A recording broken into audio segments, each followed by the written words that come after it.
and welcome back to Live, Laugh, Stuck. And today I am excited for a very special guest.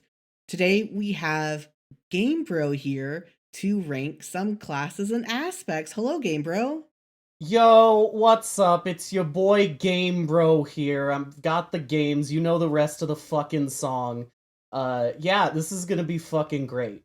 Yeah, I'm really excited. So, what's your background with Spurb and classes and aspects? What makes you the expert on this? Oh, this fucking game came out back in like, I don't know, 2009 or whatever, and like me and my boy Dennis, we weren't super high on it, but I don't know, it just stuck with me through the years. Couple years back, I picked it back up, started getting into the community, doing a bunch of runs. You know the deal. Absolutely. Okay. Well, you had me set up this tier maker for you, and let's just dive into it. Unless there's anything else you want to say before we start. Nah, before we get going, I gotta say, I think some of the people in the community are gonna get a little pissy at me about this, right? Okay, so here's the deal. People are gonna tell me that you can't really rank the classes and aspects on the same tier list, because they're not really the same thing, and they're not gonna impact your build the same way, and you don't get a good build by picking an S tier class and an S tier aspect or whatever, and like, sure. But all I'm looking to do here is to get you and your casuals to be able to understand what's good and what's fucking trash. Alright? So, any of you newbies out there who want to up your game, this is the video for you. All right. Yeah. Uh, we are tend to be more casual over here, so it's good to have some more tips. I go to Wolfie VGC to learn more about Pokemon. And we go to you to learn more about classes and aspects. Makes sense. Alright, so first of all, I want to talk about what these tiers mean. Alright? So, first of all, we got an S tier. We're going to talk about real game breaking shit, right? Then we're going to go to A tier and we're going to talk about stuff that just has real unique options that you're not going to get anywhere else and that are going to really up your team comp, right? B tier is anything that can just generally get shit done and moving, right?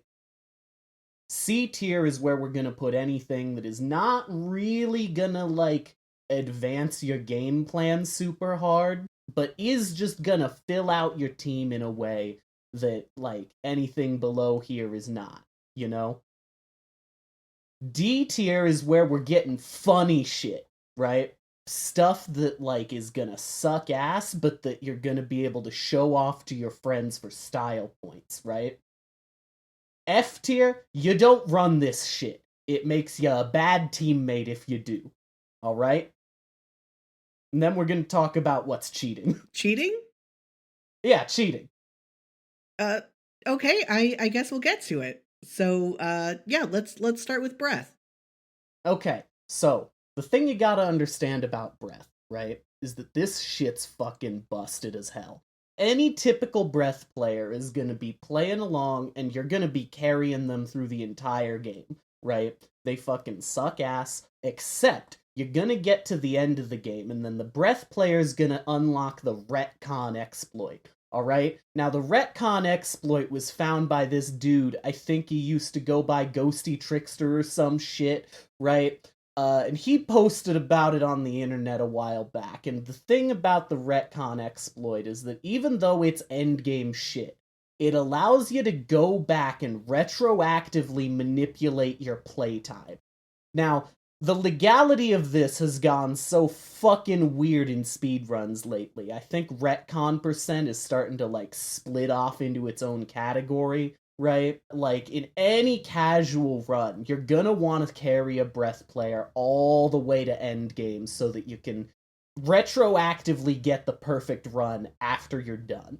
So ideally, we'll get to a point where we don't need to use the retcon exploit. We'll use your tips so we don't have to go back and fix any fuck ups because we won't make so many fuck ups.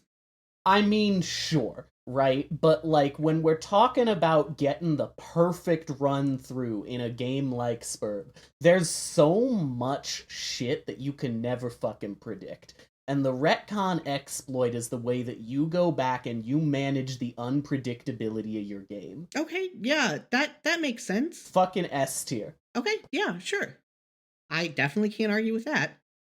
Okay, what about Doom? So, like, Doom's got some, like, real funny auto kill combos, right? But, like, the problem with those is that all the bosses are immune to them unless you do, like, a whole bunch of fucking setup, right? If you're an experienced player who's looking for a challenge, Doom is a pretty cool aspect to have around, but, like, it's gonna negatively impact some of your teammates along the way, and you're never gonna see anyone actually picking this aspect up unless they have to. Doom's a solid D tier. Super meme aspect. Okay, yeah, I think that makes sense. I haven't seen a whole lot of Doom around.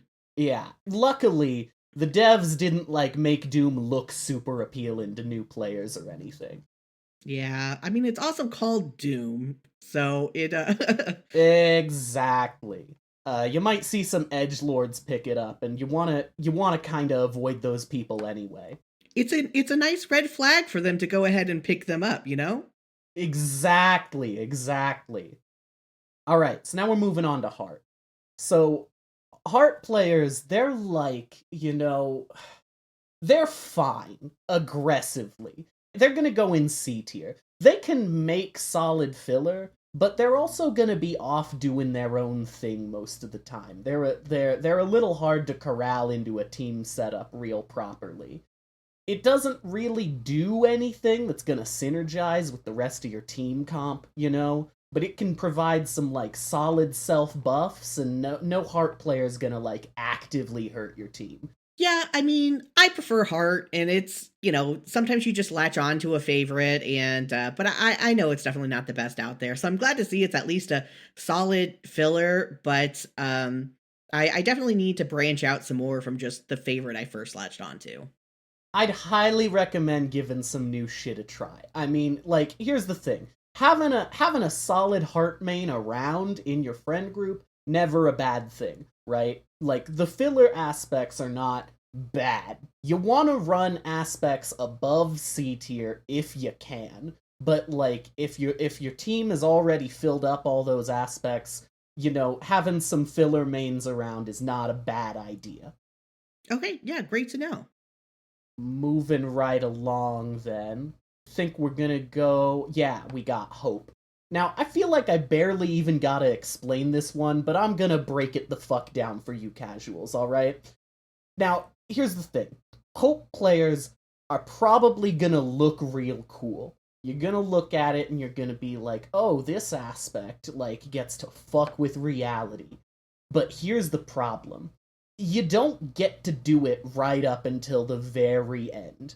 Hope players get some fucked up shit by endgame, but like, by the time you get any access to that, if your team's really going at it, and you're getting a good run with a decent time, by the time the Hope players get to where they can go, the game's already fucking over, right?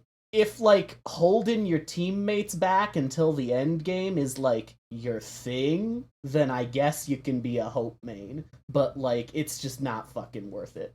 Pretty harsh. So I guess that's would you say F tier? That's going in F tier, easy.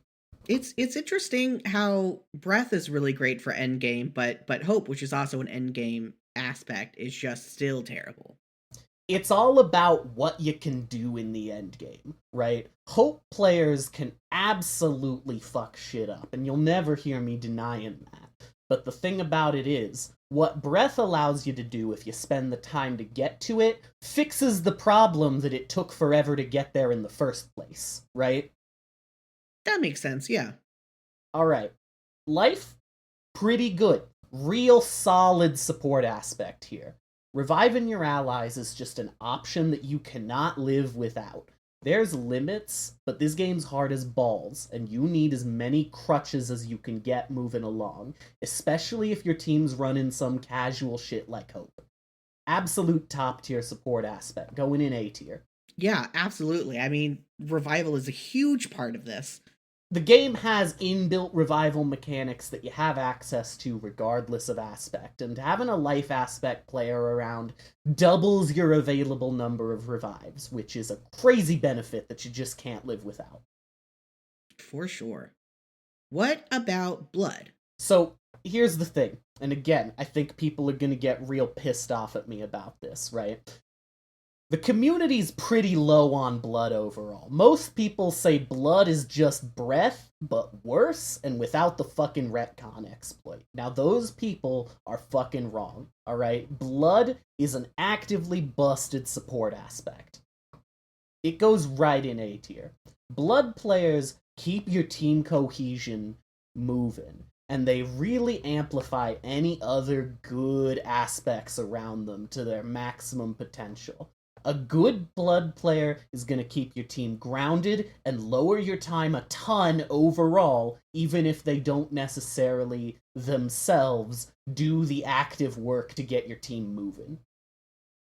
Yeah, I gotta say that is surprising. I wasn't expecting it any higher than C tier based on, the little I know of the meta around everything. So, Sburb's always going to be a divisive game, so maybe people will get pissy, but I your explanation definitely makes sense for it to be A tier. Any fucking buddy out there who thinks that blood players are shit because they don't actually contribute just don't understand the kinds of contributions blood players are making. And you can come fucking fight me in the YouTube comments right now about that. I fucking dare you. Well, we'll see if anyone takes you up on that.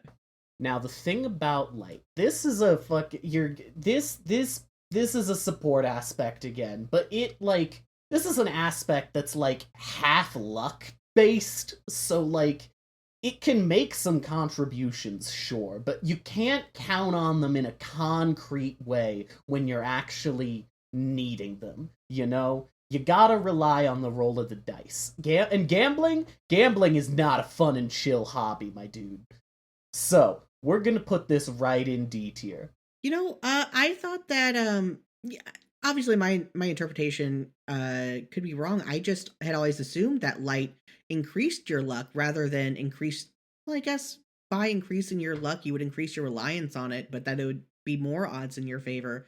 But I'm already talking myself out of it. Like I suppose if you're trying to rely on luck, even if you have increased odds, that's still if it's not 100%, it's 50% or whatever they say. Even if you boost your chances up to like fucking 90% or whatever, you still got that 10% chance that when it really fucking counts, you're gonna biff it, and then the Black King's gonna like fucking total party kill you, you know? Yeah, yeah, that makes sense. Alright, so here's the thing about Mind. Mind has the sickest fucking combo vids you've ever seen, and it has the absolute top tier, highest opportunity for giggle snort shenanigans that you could possibly imagine.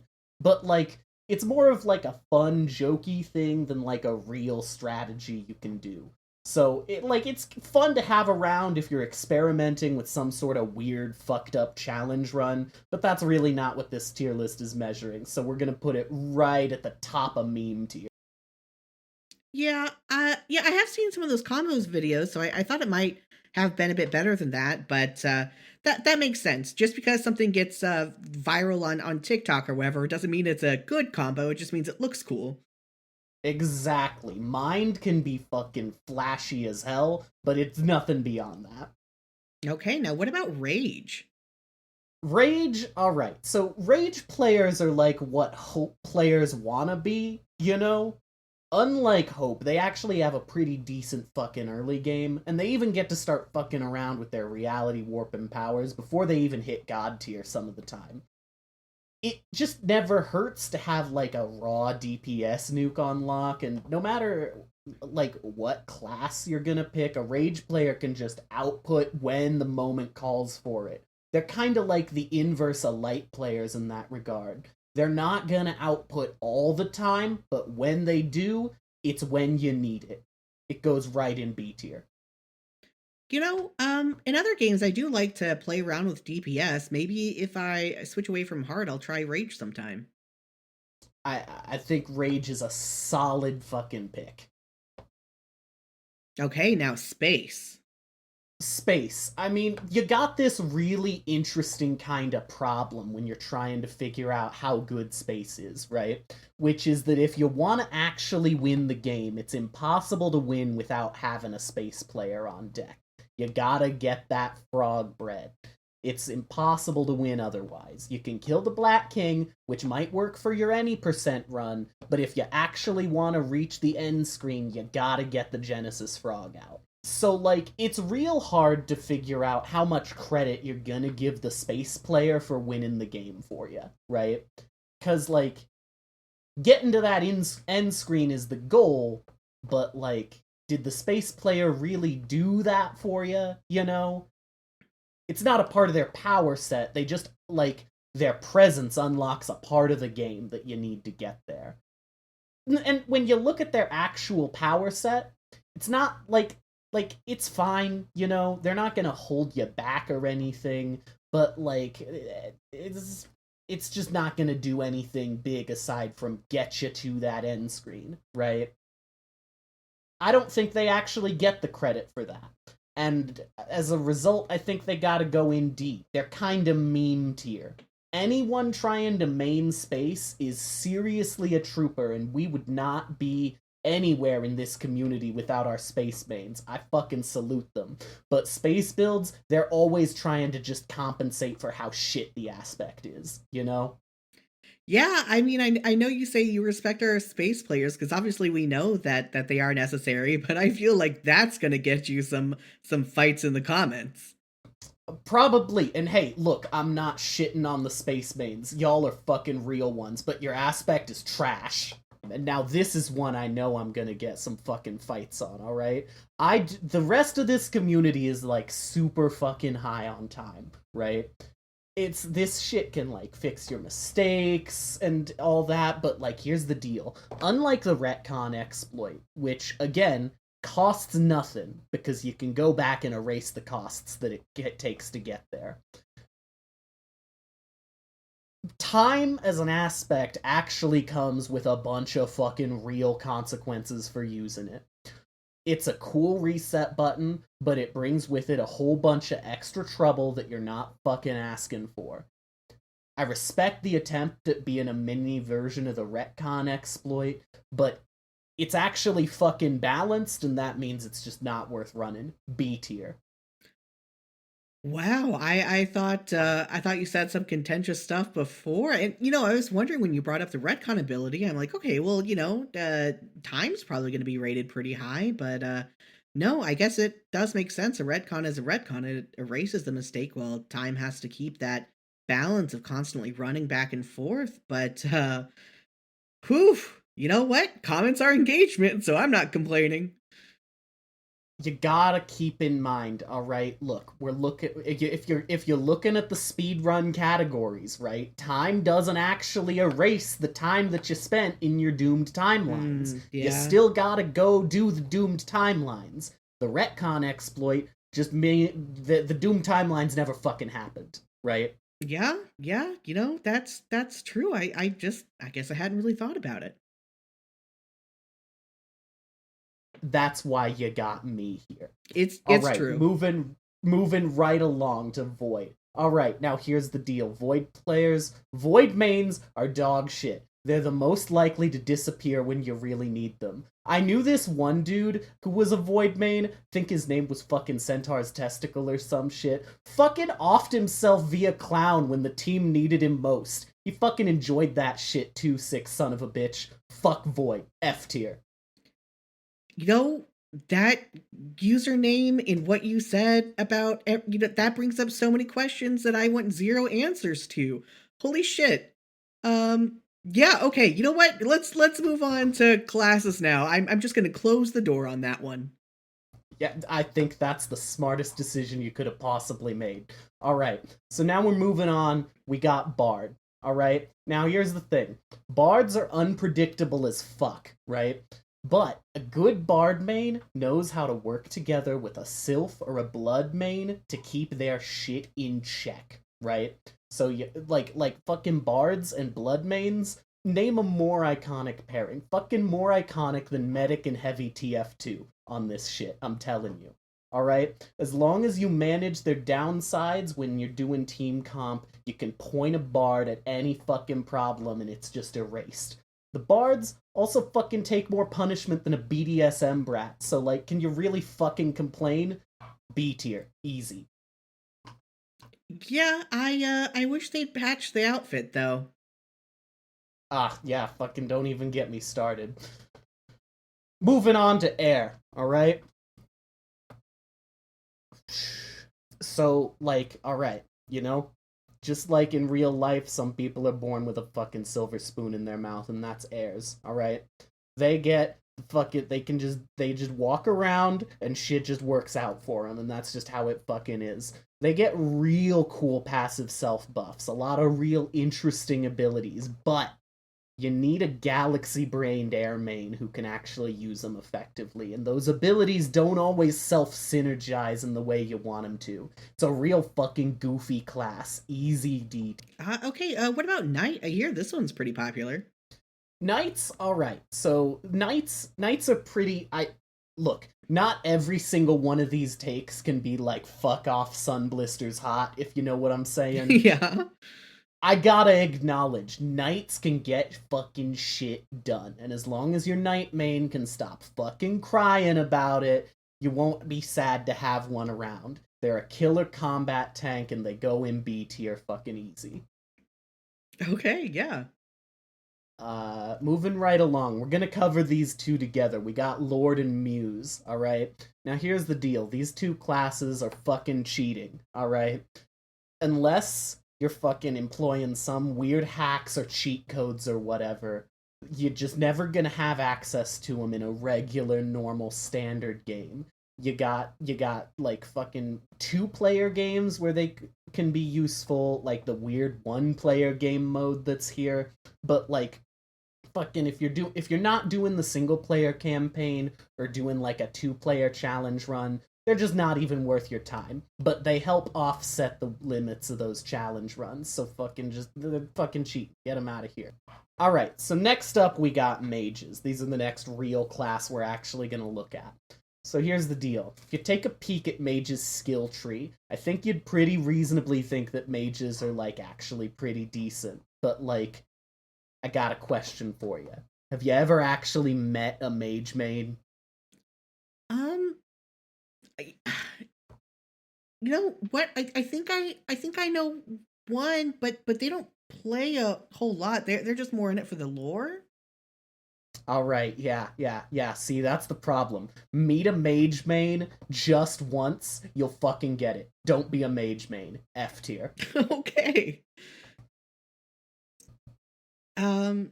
What about Maid? Alright, so Maid's real interesting. Maid's got this, like, weird self-buff thing going on, kinda like Air, but it's actually slightly better at using it. They're like a solid and reliable tank. They're kinda hard to use and super context dependent, but, like, they're great at getting you through a tough pinch, right? Mm-hmm. So, I think they get to go in C tier. Okay, yeah. If you're thinking about playing Air, but like you're just not sure if you're galaxy brained enough for it, try a maid. Let's look at Paige. All right, so here's the thing. This is the worst shit ever. Who even put this cocksuck class in the game? I guess Paige has like some goofy shenanigans, but like, you know, runs the risk of like dying before they can actually do anything relevant. I've literally never seen a page main who can get their theoretical endgame powers online. Every fucking page main thinks they're built different, but unless you're literally the next fucking AMSA, I can assure you that you're not, in fact, built different. F tier. Yeah, the little booty shorts don't really help anything. Who the fuck wants to look at that on their fucking bro? Not me. Yeah. I mean, between Bard and Page, they really made some choices with some of these outfits. The devs of this game are some weird little freaks. That's all I can fucking say on the matter. Yeah.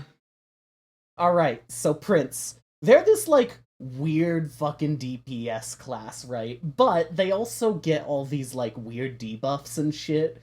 So, like you mentioned that fucking kids game Pokemon. Like Close Combat or Draco Meteor. Yeah. Yeah, that's their shtick. All right, Oh, yeah. it's super fucking bizarre, and it's gonna fuck you up on accident. You're gonna have to go sit alone in your room until your debuffs wear off, and your team's gonna be without their DPS, and their life is gonna suck ass. F tier. Man, I guess this is where I should say I used to be a Prince main actually. I think part of it is because close combat and everything can be like really great moves in Pokemon, but then like you can switch out the Pokemon and immediately get the debuffs gone, or it's a very short battle versus the very long game of Esper. But I still have a soft spot for Prince, but I see where you're coming from. Fucking close. People think Close Combat's good. Yeah, yeah. I definitely see that see it run. I mean, it's not like the move to rely on, but it can definitely uh it's definitely won some games. Absolutely bonkers. Couldn't fucking imagine playing with that lame ass shit. Miss me with that. All right. Fucking okay. Moving on. What do we got next? We got Rogue. All right. Uh okay, look, so here's the deal. Everyone always points to fucking Tipsy Nostalgic and all her cool fucking videos on YouTube and is like, "Oh, look, Rogue good," but name one other Rogue who can do it like she can. All right? Look, I'm sorry folks, she's just good at the fucking game. She put a lot of time into learning a stupid combo that no one else can really replicate. Doesn't really do much. It just can't contribute like other classes can unless you put all that fucking time into it. D tier. Alright, so Seer. Seer's the baseline for what good support in this game looks like. It's never going to do anything super flashy. It's not going to be doing any huge combat on its own, right? But you're never going to complain about just having one around to offset a couple of weaknesses or problems or whatever, alright? Again, not super great. You don't want to main Seer, probably. But if your mains are already taken in your team comp, Seer's a solid, easy pick. C tier. Yeah, so this is where I say what I currently main is I do currently main Seer. So Seer of Heart, solidly C tier, I guess. Time for me to expand out and get out of C tier. Yeah, I mean, I encourage people to try new shit, right? Especially the higher tier shit. You want to know how to be able to do that stuff so that you can be sure to have it around if you need it, right? Now, this is all heavily dependent on your team composition. If you already got all that shit taken up, right? You already got a good, solid path for how you're gonna get through the game, like something like Sierra Heart, they're gonna be able to just fill you out, make the solid contributions you need to actually make it to the end, right? It's not a bad combo, neither of the, like, Heart's not bad, Seer's not bad, but you want to make sure you got some of the higher tier stuff in there to actually have a game-ending plan, okay? Yeah, yeah, absolutely. Noted. Now, Sylph's real good support bots, alright? They can really amp up other classes, but they really don't do much aside from that. When you get into the late game, if you really need a decent PvP fighter around for some reason, they can be solid. But they just, when you actually doing the cool like game ending like PvE stuff, they really need to have other players around to have solid contributions. I think they go in C tier right alongside Seer. Okay, and now we have Thief. All right. So, okay, listen, all right? You fucking imbecile, you fucking casual, all right? Thieves fucking rock, okay? You don't even fucking know. These fuckers are the most get shit done of all the get shit done classes, and you can't even deny it.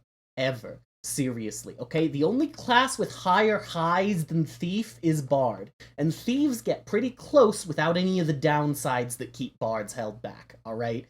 Easy fucking S tier. That's interesting because I hear they're more of a, I don't want to say solo class, but that they tend to go off and do their thing and not necessarily great with the teamwork part of it. They don't really synergize with the rest of the party. So I thought you'd rank it lower, but again, I'm not really clued into the meta. There's a difference between teamwork and team composition, Mm. right? Mm-hmm. You can build a team where it's good to have someone who goes off and does their own shit, right? There's a lot of fucking side objectives in Spurb, and there's a lot of fucking side objectives that are required to get shit done, to actually get to that dope end screen like we keep talking about, right? And a thief, the fact that they'll just go off and do shit without having to be managed by your fucking blood player or whatever, that's what you want. Okay. Yeah. Yeah. When you put it like that, that makes sense. All right. Last up, we got our fucking witches. All right. Now, witches, they got some neat powers. I can't deny it. They got good battlefield manipulation. Their one problem, they're glass cannony as hell. All right. They're gonna die. They're gonna fucking fall over. They're gonna get fucking blown away like a paper bag in the wind. Right. Okay. They need tons of support for endurance battles. Right. But if you got a problem in front of you that needs solved, a witch will fucking solve it for you, right? But they got enough downsides that they can't really make it above C tier, right? You don't want to be focused on having a witch on your team first and foremost. You want to make sure you got a plan for actually getting to the end of the game before you involve a witch in your shit. Yeah, I do love glass cannons aesthetically, but I mean, even I is like, you know what? I don't. I'm not good enough at the game to even make witch work in the best situations, much less do anything in the worst. But C tier makes sense. I do love a glass cannon, but it's just more of an ideal than practicality. All right. And that's what our fucking tier list is. All right. All right. I need I got you here involved in this because I want to make sure to get a casual perspective on this, make sure that I know what the newbies need to know. So now that we got all this in front of us, do you have any questions for me about, like, I don't know, fucking team comp or whatever? Well, I guess the first thing that stands out to me, like just about the tier list in general, is that it's kind of interesting that there's no A tier. There's for classes. There is the S tier thief, and then it goes down to B tier for bard and knight. So I guess it's just slimmer pickings for a good class to pair with your aspect. It's true. It's true. A class is gonna affect your team output a lot less than your fucking aspect. Mm-hmm. There's still some real trash classes that you don't want to pick. They got more pitfalls on the class side of things, but like if you really fucking think about it, right? Is there any class that's gonna affect how your team is able to do more than like a life player? Yeah, that makes sense. Like we have the necessity of the space player. We have the retcon glitch or exploit of the breath player, and we have the revival of the life player. But there's nothing 100% necessary or anything about any of the classes. Yeah. I hadn't really thought about that. Again, you came to the casuals, and casuals didn't think that hard about it. So I guess like as far as team comp, how heavy, like it feels like there's a lot of support aspects and classes in here and a lot fewer damage dealing ones. What kind of ratio do you think you should have? You know what? Let me start at first. How big of a party do you think you should have on average?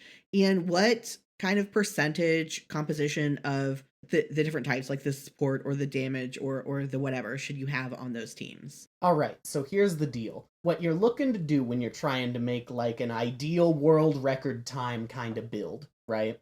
If you're looking to really optimize your shit, what you need to do is you need to have as few players as possible. You want to try to narrow down to like 4 or even 3 if you think you can fucking manage it. Every extra player you add to your team is going to make the enemies stronger, right? And when you make your enemies stronger, that's going to put more and more obstacles in front of you before you can beat the game. It's going to make your Black King fight last way fucking longer the more members of the team you have. Especially when you consider that the more players you have, the worse your classes and aspects are gonna get that are getting added, right?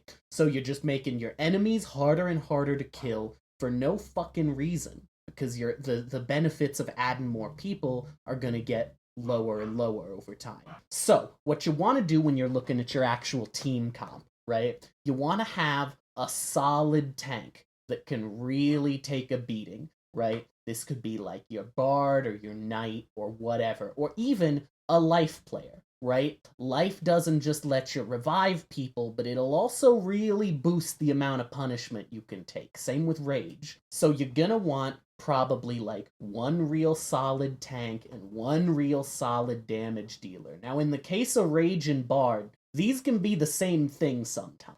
And so you're gonna want a real solid damage dealer, a real solid tank, and a real solid support option. In my mind, I think that your ideal fucking build is probably like a Bard of Rage, a Knight of Blood, and like fucking a Thief of Breath or something, you know? And what would you recommend for the space player in that composition, since we have to have that? Ah, yeah. Well, I mean, obviously you'd need your fourth player to be some kind of space player. Yeah, I wasn't even fucking thinking about that because, obviously you're gonna have a space player on your team, so I thought that was just gonna be, baseline assumptions, but like, nah. For your space player, you probably want, I mean, you could, at that point, we've already exhausted all of the top tier classes, right? So any fucking filler class that you think will really help your playstyle can go on your space player, you know? If you think your damage isn't quite going to be up to par, maybe you do a witch. If you think you just need a little extra help surviving, maybe you do like a fucking sylph. If you think that your knight isn't going to be able to tank damage super well because they're a blood player, you maybe go for a maid. Okay, yeah, no, that sounds like a great four-person team. That's definitely smaller than what I see on average. I've even seen as big as 12, which seems ridiculous.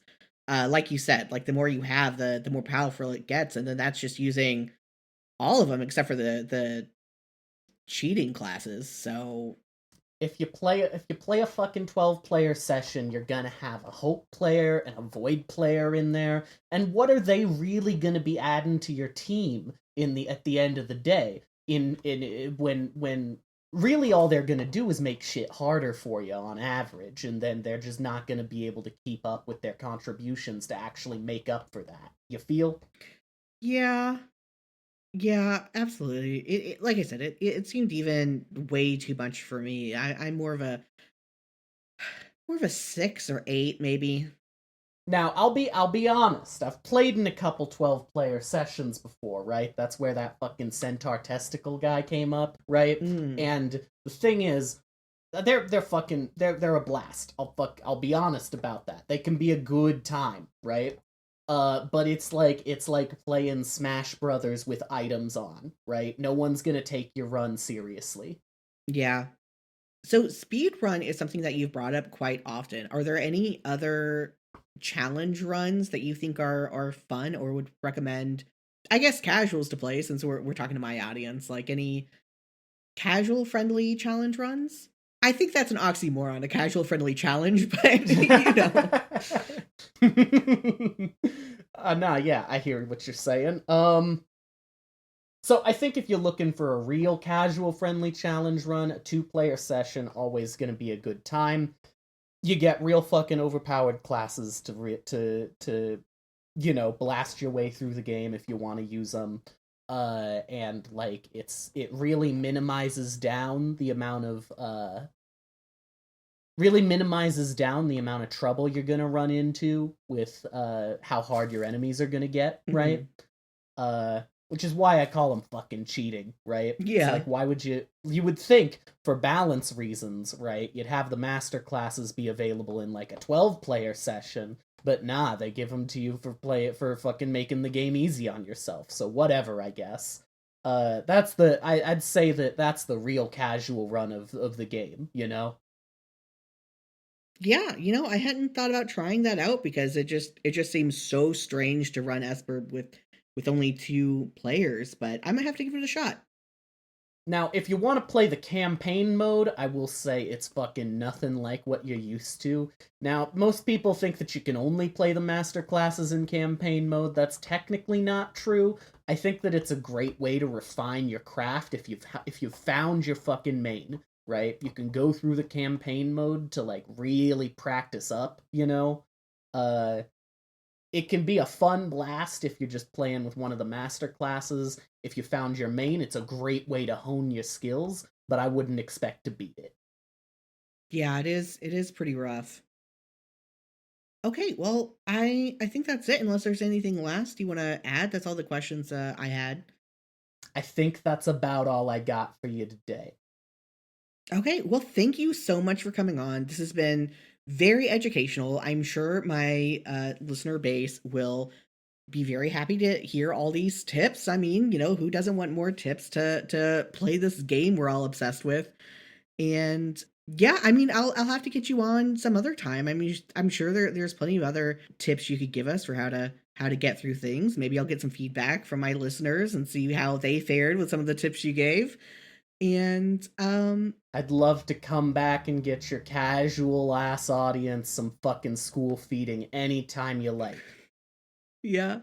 Yeah, okay. So go ahead and plug. What do you have going on? Alright, so first off, you gotta go. Alright, I need you to go and do a subscription to the GameBro magazine, alright? Me and my boy Dennis were working hard putting this shit out every fucking day, alright? Every fucking day a new issue, alright, of GameBro fucking magazine. You're gonna love this shit. Yeah, that's a pretty fast turnaround for magazines. That's impressive. What can I say? We're just fucking built different. Alright, I also gotta give a shout out to our sponsors, fucking Broblerone. You gotta go get a fucking taste of the most fucking chill ass chocolate you've ever fucking had. Alright? Go out and buy yourself a Broblerone today and then send him a letter telling him GameBro sent you. A letter? A letter. Okay, old school. Yeah, I dig it. How else are they gonna fucking know you that we sent you there? They're out in fucking convenience stores and shit. Fair point. Was there anything else? Nah, that's fucking it. I don't care about anything else. Okay, well, I'll have a link to where you can go get the GameBro magazine in the description and a link to everything else, our own socials and everything, and go to the YouTube comments if you have, just if you agree or if you disagree, or actually there's comments on Spotify now too. So just wherever you can comment, go ahead and throw it down there and I'll make sure GameBro here gets a look at it. Okay, and that will do it for this week. We'll see you in another 2 weeks. Fucking see you round. Thank you to Dami for composing the theme song and editing the episode. You can find more of her work at soundcloud.com/dominothief. Shout out to our fakest fan tier supporters, Danny the Spoonlord and Tezrak. You can become a supporter and receive early episodes and bonus content for as little as $1 a month over at kofi.com/jaxyax, or simply give a one-time tip. For information on and links to my other projects, head over to jaxyax.com. Thanks again for listening.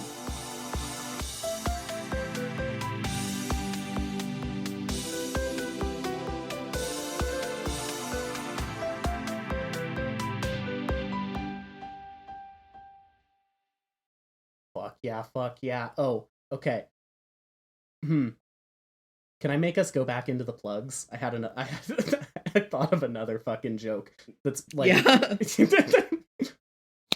Fucking see you round. Oh my god.